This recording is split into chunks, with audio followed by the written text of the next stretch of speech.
यात्रा में भारत रत्न संविधान निर्माता डॉक्टर भीमराव अंबेडकर के नाम पर विश्वविद्यालय खोलने की योजना बजट में शामिल किया है।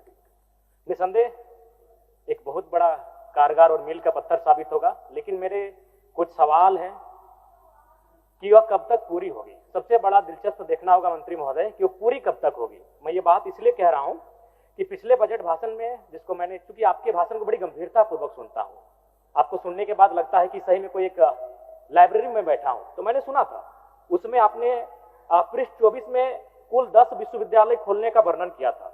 इसके अलावा 5 अभियंत्रण महाविद्यालय खोलने का जिक्र किया था, लेकिन अभी भी वो धरातल पर नहीं दिख रहे हैं।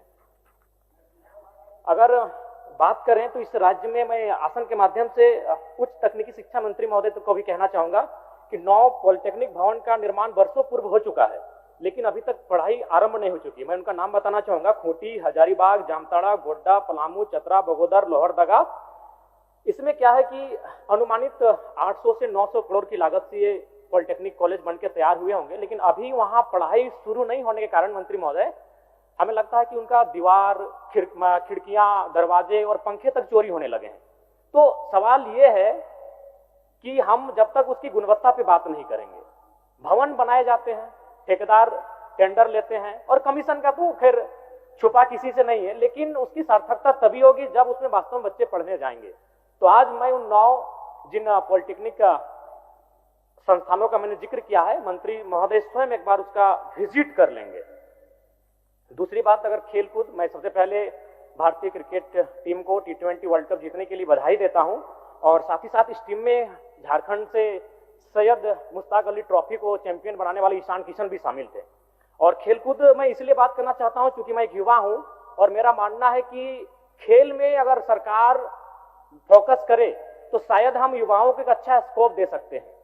ये झारखंड की भूमि प्रतिभाओं की कमी नहीं है, हमें याद करना चाहिए। आज तो खैर हमने बहुत सारा सिस्टम बदला, आज हम 21वीं सदी में जी रहे हैं, लेकिन याद कीजिए 1928 जब उस समय भारत देश अंग्रेजों के अधीन था और इस रांची के खूंटी से जयपाल सिंह मुंडा ने भारत को पहला ओलंपिक में गोल्ड मेडल दिलाया था। यानी प्रतिभाओं की कोई कमी नहीं है, सवाल है उन्हें हम प्लेटफॉर्म कैसा देते हैं। आज देखिएगा बहुत सारे खिलाड़ियों का नाम आता है अखबारों के पन्नों में, उनको हम बधाइयां देते हैं सोशल मीडिया के माध्यम से, लेकिन क्या होता है फिर पता चलता है कि कोई साग सब्जी बेच रहा है, कोई सड़क के किनारे दुकान लगाकर चोप सिंगाड़ा बेच रहा है। तो सरकार को इन विषयों पे ध्यान देने की आवश्यकता है। मंत्री 30 सेकंड लेंगे, ज्यादा नहीं लेंगे, बाकियों ने हम इंपॉर्टेंट ही बात रखेंगे। हमारे विधानसभा में एक सड़क है जो गलागी से तारानारी तेलो परसबनी होते हुए टीमोड़ को आएगी। तो मैं विभागीय मंत्री से आग्रह करूंगा इस सड़क चौड़ीकरण निर्माण कार्य को संज्ञान में लेते हुए उसे कराने की कृपा करेंगे। साथ ही मेरा विधानसभा चूंकि ग्रामीण क्षेत्र में आता है, मैं चाहता हूं कि मेरे विधानसभा के डुमरी और नावाडी ब्लॉक में 2 सीएम स्कूल ऑफ एक्सीलेंस विकसित किए जाएं।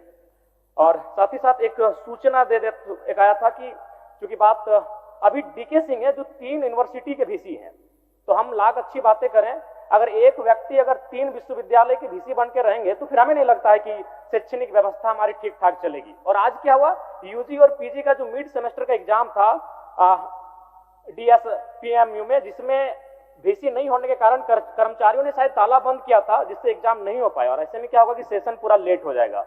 अतः हम बातें तो बहुत अच्छी करते हैं, बजट के माध्यम से हम बहुत अच्छी चीजों कर लेकर आते हैं, लेकिन ग्राउंड पर उसका रिपोर्ट क्या है उसको निरीक्षण करने की आवश्यकता है। तो मैं सबसे पहले चाहूंगा कि ये जो एक व्यक्ति हैं जो 3 यूनिवर्सिटी के वीसी हैं, कम से कम इस पर अभी पुनः संज्ञान लेने की आवश्यकता है। धन्यवाद।